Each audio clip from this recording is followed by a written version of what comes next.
사도행전 8장 1절에서 6절 말씀을 통해 변하지 않는 삶이 감동을 만든다라는 제목으로 하나님 말씀 증거하도록 하겠습니다. 변하지 않는 삶이 감동을 만듭니다. 상황에 흔들리는 삶이 있고요. 그 상황을 이끌어가는 삶이 있습니다. 잘 거절할 수 있는 사람이 상황을 이끌어갈 수 있는 사람이 됩니다. 스타 강사죠. 김미경 씨. 코로나 사태에 그녀는 사실 코로나 사태가 그녀에게는 치명적이거든요. 그러니까 2020년 1월 12일, 올해 1월 12일이 그녀가 한 마지막 강의였습니다. 김미경 씨는요, 20명이 넘는 회사의 대표예요. 물론 그녀의 회사의 그 수익은 대부분 대규모 강의를 통해서 돈을 버는 그런 회사입니다. 그런데 이제 그 대규모 강의는 꿈도 못 꾸잖아요. 이제 강의를 하지 못하게 됐어요. 쉽게 말해서 권투 선수에게 두 손을 묶어두고 상대방을 KO시키라는 것과 마찬가지죠. 그런 상황에서 이 김미경 씨는 이제 스스로에게 이런 결정을 합니다. 나는 이제부터 강의를 못 가는 것이 아니라 강의를 안 나가는 것이다. 이렇게 결정하면요, 사실 좀 어려움이 생겨요. 어떤 거냐면 사람들과 그 대화를 할 때요, 이제 이렇게 말하는 거죠. 코로나 때문에 모이는 것이 힘들고 위험 상황을 만들기 싫어서 이제 강의를 안 나가기로 했어요. 그러면 사람들이 꼭 묻는 거예요. 강의를 안 가면 어떻게 해요? 회사는 괜찮나요? 강의를 못 간다고 그러면 위로를 받을 텐데 강의를 안 간다고 그러니까 질문을 받는 거예요. 그러니까 거절하니까 그의 삶에서 내가 강의를 빼앗긴 게 아니라 내가 강의를 거절한 거야. 그렇게 거절하기 시작하니까 사람들이 질문을 받기 시작하고 오히려 본인이 스스로 대안을 거기서 준비하고 대답을 준비하기 시작하더라는 거죠. 그러니까 이 자신의 삶에서 강의라는 것 지금 안 된다고 거절하고 나니까 오히려 그 상황에 마냥 흔들리는 것이 아니라 그 상황을 대처하고 준비해 나가는 그런 모습, 상황을 이끌고 나가기 시작하는 거죠. 그 특수부대에서 배우는 이 포박 수영이라는 게 일종의 그런 거거든요. 예전에는 뭐 TV에서도 진짜 사나이 이런 데서 포박 수영이 한번 나왔다고 그러는데 제가 나온 해병대에서도 그 포박 수영을 배우긴 합니다. 제가 할 줄 아는 건 아니고요. 손을 묶고 이 다리를 묶은 상황에서 물에 던집니다. 그리고 이제 수영을 하라고 하는 거거든요. 그러니까 이 손과 발이 묶이기 전에, 실제로 묶이기 전에 이미 제한을 하는 거죠. 손의 자유를 거절합니다. 발의 자유를 거절합니다.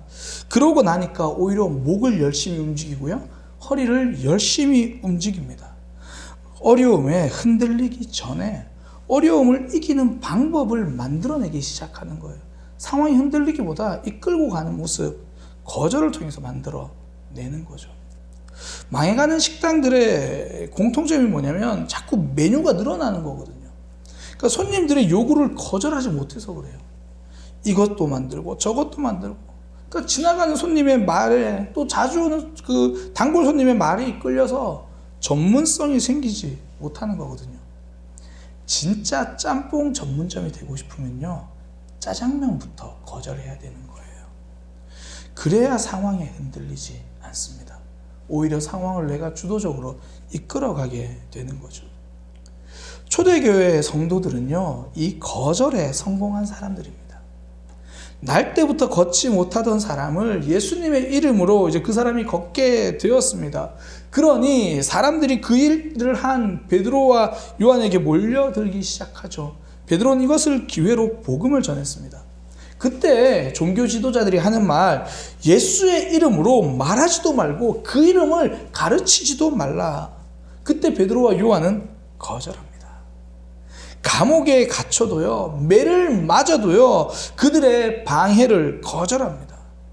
그러니 스데반 집사님은 죽음이라는 상황 속에서도 흔들리지 않는 거죠. 방해를 거절합니다.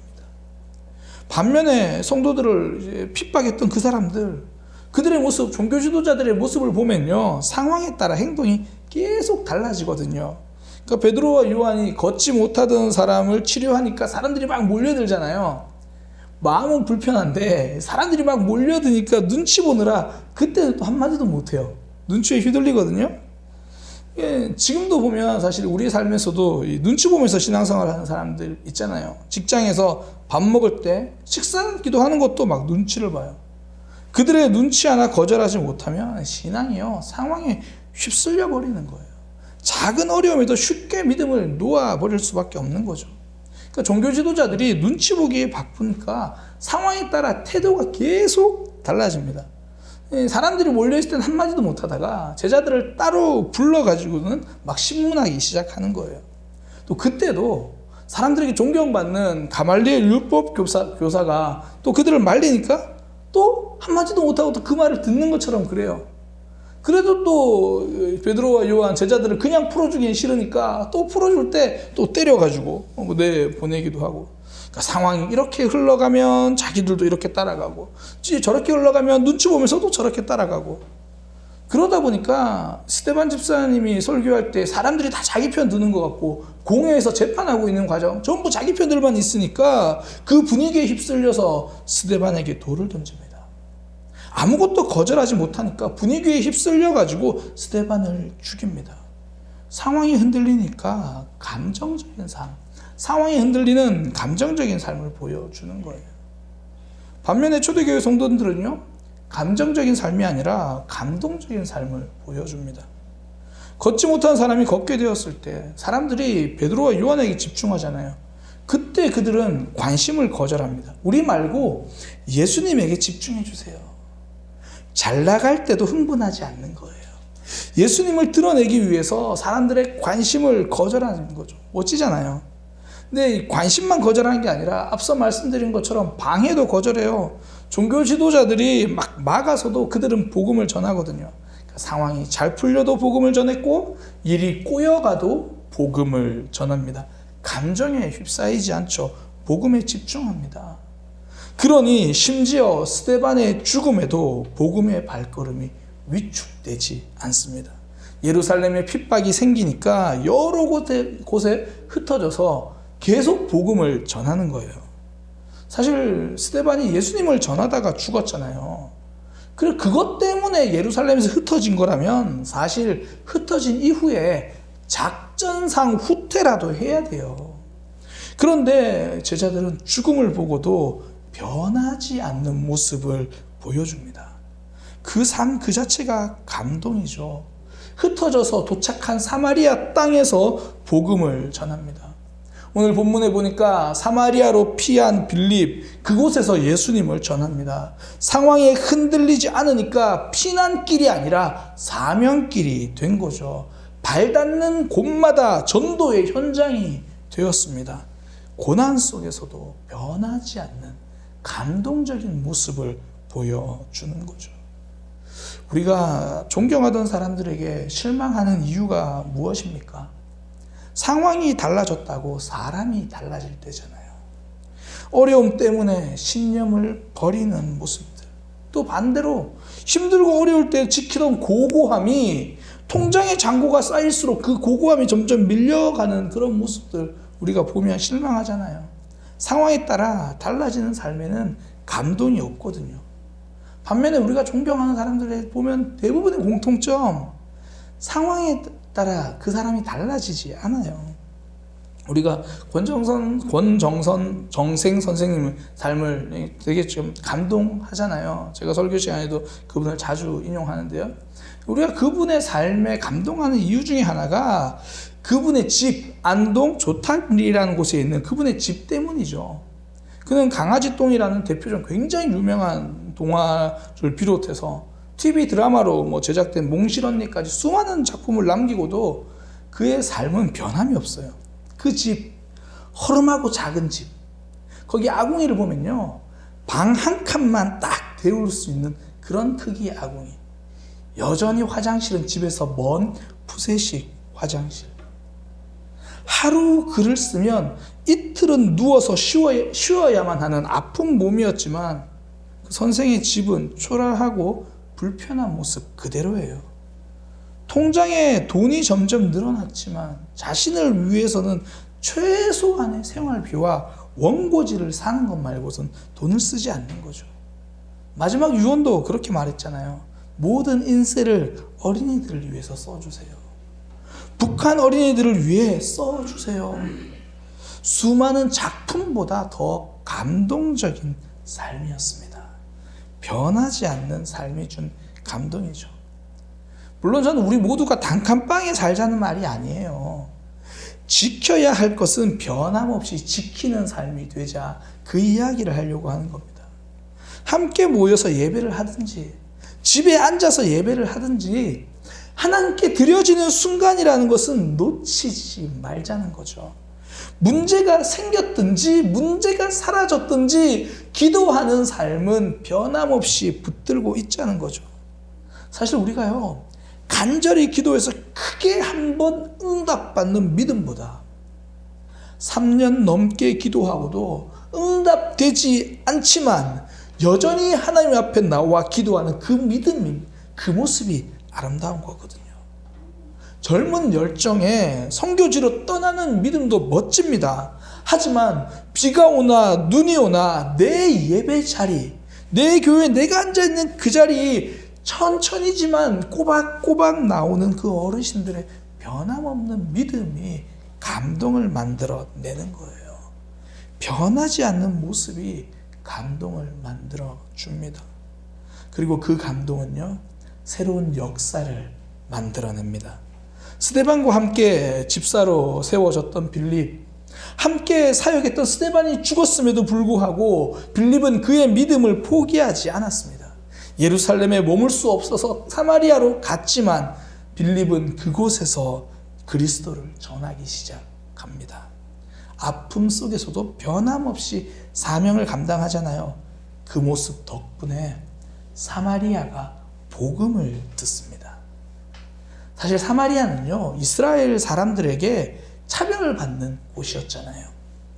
예전에 뭐 흑인 차별 이렇게 이야기하잖아요. 흑인 차별했을 때 뭐 같은 화장실도 못 쓰게 하고 같은 자리에도 앉지 못하게 하고, 그런데 사마리아인들은 그것보다 더 심한 대우를 받았거든요.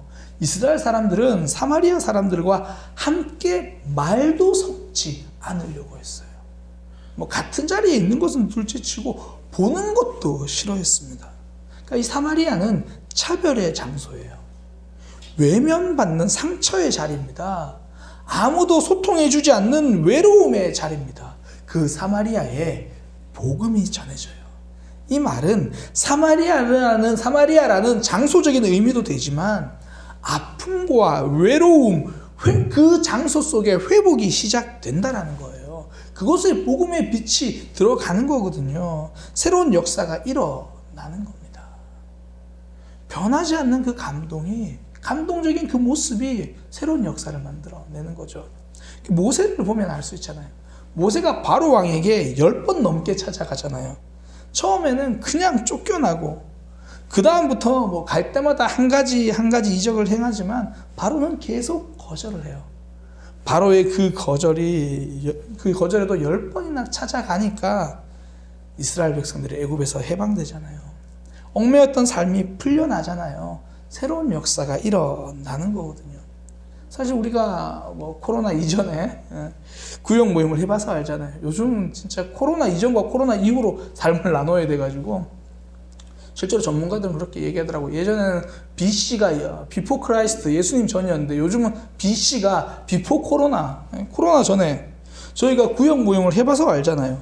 처음 모였을 때 특별한 역사가 막 나면 좋겠는데 대부분 처음 모였을 때 특별한 역사가 잘 없어요. 특별한 역사 대신 어색함이 있죠. 그러니까 마음을 열고 대화하기보다 사실 좀 울타리를 쌓고 좀 벽도 좀 이렇게 쌓아놓고 대화하거든요.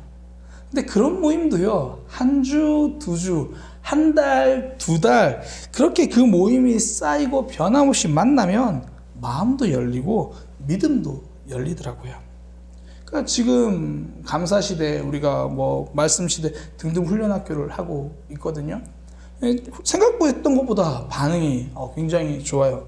그런데 제가 진짜 기대하는 건 그 훈련학교가 마쳤을 때예요.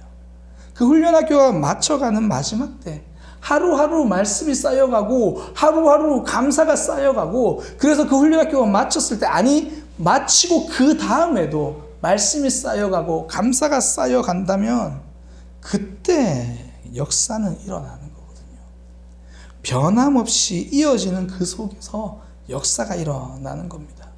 그러니까 예수님은 십자가 위에서만 사랑을 보여주신 것이 아니라 십자가 밑에서도 사랑을 만들어 가셨잖아요. 십자가를 지시기 전에도 사랑을 보여주셨고, 십자가 위에서는 그 사랑을 증명하셨습니다. 신앙도요, 쌓일 때 힘이 드러나는 거예요. 예배가 쌓일 때 믿음이 견고해집니다. 기도가 쌓일 때 삶이 견고해집니다. 변하지 않고 쌓인 삶은 감동을 넘어 역사를 만들어내는 거예요. 저는 그래서 우리 모두가 변하지 않는 마음으로, 변하지 않는 삶으로 매 순간 삶을 쌓아가게 되기를 소망합니다. 그러기 위해서 필요한 게 뭐냐면, 밖에 있는 환경을 보는 것이 아니라 내 속에 있는 믿음, 우리 안에 있는 하나님에게 집중하는 거거든요. 초대교회 성도들이 흩어져도 복음을 전할 수 있었던 이유는요, 그들 속에 있는 믿음 때문이었습니다. 외부의 핍박을 보았으면요, 전도를 포기합니다. 그러나 그들은 전도를 포기하지 않았죠. 장소는 예루살렘에서 사마리아로 옮겨졌지만, 삶은 변화되었지만 복음을 가르치고 말씀을 전하는 신앙은 그대로입니다. 외부 환경은 달라져도 내 안의 믿음은 달라지지 않았기 때문이죠. 내 속에 믿음이 있으니 상황이 달라져도 삶의 태도는, 하나님을 향한 마음은 달라지지 않는 거예요.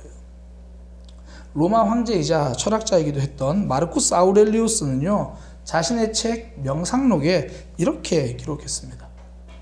다른 사람의 마음을 들여다볼 수 없다고 해서 불행해지는 일은 없다. 그러나 자기 마음의 움직임을 들여다보지 못하는 사람은 불행해질 수밖에 없다.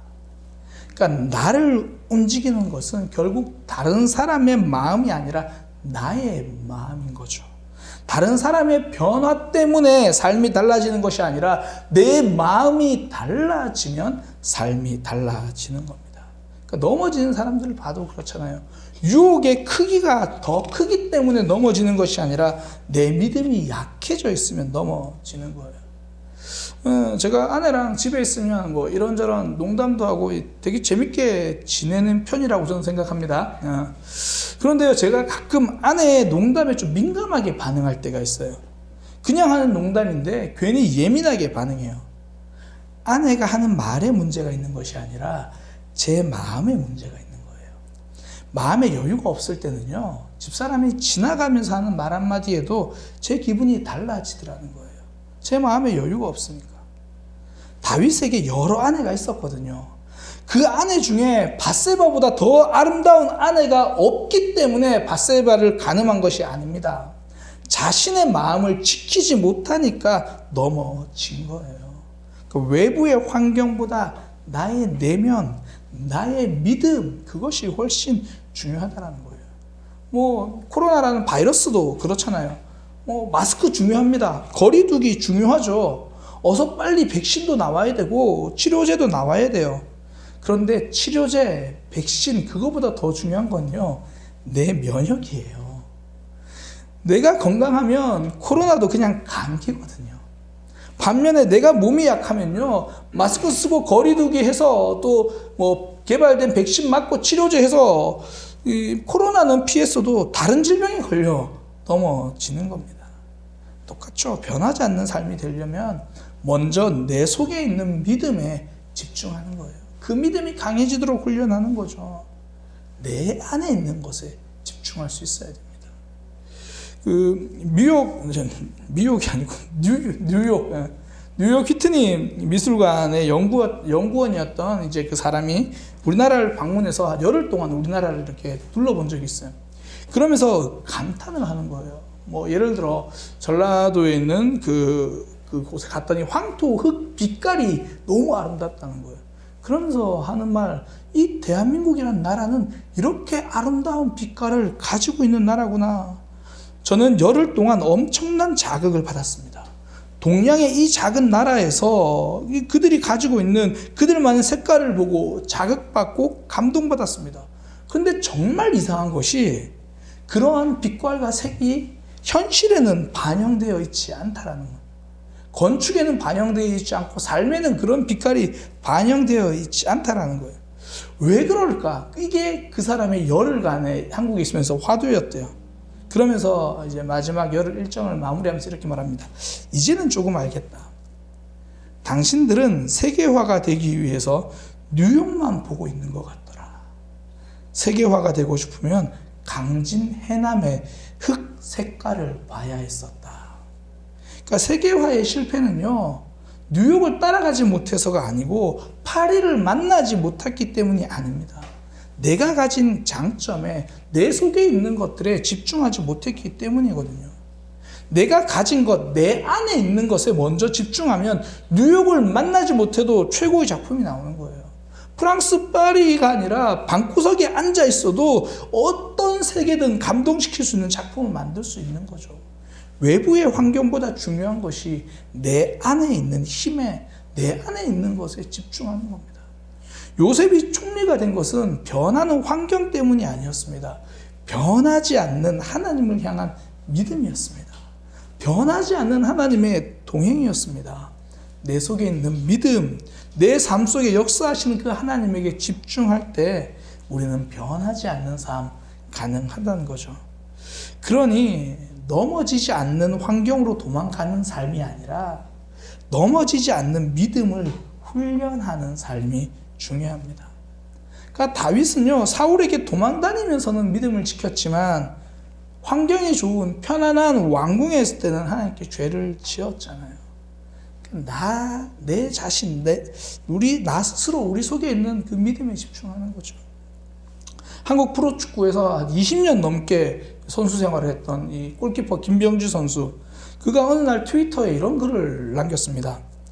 술을 21년간 마시지 않았고, 담배를 21년간 피우지 않았고, 몸무게를 21년간 1kg도 변함없이 관리했더니 21년간 K리그에서 살아남았다.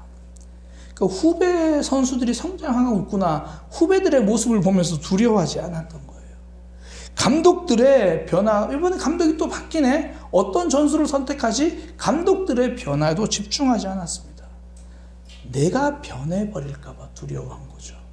나 자신의 중심을 잡기 위해서 노력한 겁니다. 우리는 환경 때문에 믿음을 지키지 못하는 것이 아닙니다. 믿음을 지키지 못하기 때문에 믿음을 지키지 못하는 것입니다. 지난 3월, 4월 그때도 우리가 비대면 예배를 했었잖아요. 저는 그때 우리 사랑의 교회 성도들의 모습을 기억합니다. 비대면 예배라서 함께 모이지는 못했는데 개인적으로 혼자 교회에 나와서 기도하는 성도들은 더 많았습니다. 함께 모이지 못하니 혼자라도 하나님 앞에 나와서 기도하더라고요. 자신의 삶을 위해서, 교회를 위해서 모임은 양보했지만 기도는 양보하지 않더라고요. 내 속에 믿음이, 내 안에 있는 믿음 붙들기 위해서 양보할 것과 양보하지 않을 것 구분하면서 그렇게 그 시간을 지내고 믿음을 붙들고 있더라는 거죠. 그 속에서 우리는 포기할 것과 지켜야 할 것들을 구별해 가는 거예요. 초대교회 성도들 예루살렘은 포기했잖아요. 핍박 때문에 예루살렘은 떠났습니다. 그러나 예수님은 포기하지 않았습니다. 그들 안에 있는 믿음의 초점을 맞추니까 장소는 포기하고 복음은 지키는 거예요. 비대면 예배로 모이는 것, 우리는 예배를 내려놓는 게 아니죠. 모임을 잠시 내려놓는 거죠. 그러나 하나님을 향한 예배, 그 간절함은 내려놓을 수 없는 거죠. 자리는 포기해도 중심은 지키는 겁니다. 모임을 위한 땀이 없어진 자리에 모이지 못하는 눈물로 우리는 채워가는 겁니다. 포기해야 할 것을 지키는 것은 소신이 아니라 아집이에요. 좀 더 우리 흔히 하는 표현으로 똥꼬집이죠. 똥꼬집. 종교 지도자들은 스데반에게 돌을 던졌던 이유, 그 소신, 그 소신이 아니라 그 똥꼬집 때문이에요. 성전을 향한 자신들의 아집, 자신들의 잘못된 고집, 자기 생각에 사로잡혀서 내 생각을 포기하느니 그들은 하나님을 향한 마음을 포기해버렸습니다. 우리는 내 생각을 포기하고 믿음을 지켜야 합니다. 내 감정을 지키느라 믿음을 포기하지 않아야 합니다. 우리는 더 우리의 믿음에, 환경이 아니라 우리 속에 있는 믿음에 집중하는 거죠. 어쩌면 우리는 몸의 편안함을 지키려다가 마음의 평안함을 포기하고 있는지도 모릅니다. 익숙함에 묻혀서 성장을 포기하고 있는지도 모릅니다. 스데반 집사님은요, 사랑을 포기할 수 없어서 목숨을 걸었습니다. 예수님은 우리를 향한 사랑을 포기할 수 없어서 목숨을 걸었습니다. 성도는 믿음을 지키기 위해서 환경을 보지 않고 내 안에 있는 하나님 포기하지 않고 붙드는 거죠. 지켜야 할 것을 포기하는 삶은요, 변화되는 삶이 아니라 변질되는 삶입니다. 지켜야 할 것을 포기하면 믿음은 변질되는 거예요. 중세교회가 개혁을 피할 수 없었던 이유는 권력을 지키고 믿음의 거룩을 포기해버렸기 때문입니다. 지켜야 할 것을 버리면요, 개혁의 대상이 됩니다. 성경은 무릇 지킬 만한 것보다 그 무엇보다 마음을 지키라고 말합니다. 믿음을 지키라는 이야기잖아요. 내 믿음 훈련하기 위해서 땀 흘리고 눈물 흘리는 삶 가지라는 이야기입니다. 세상은 변해요. 그 변화는 누구도 예측할 수 없다는 것을 우리는 이번 코로나를 통해서 알았습니다. 돈을 내지 않으면 지하철을 못 탈 수는 있어도 마스크를 안 썼다고 지하철을 못 탈 거라고는 우리는 한 번도 생각해 본 적이 없거든요.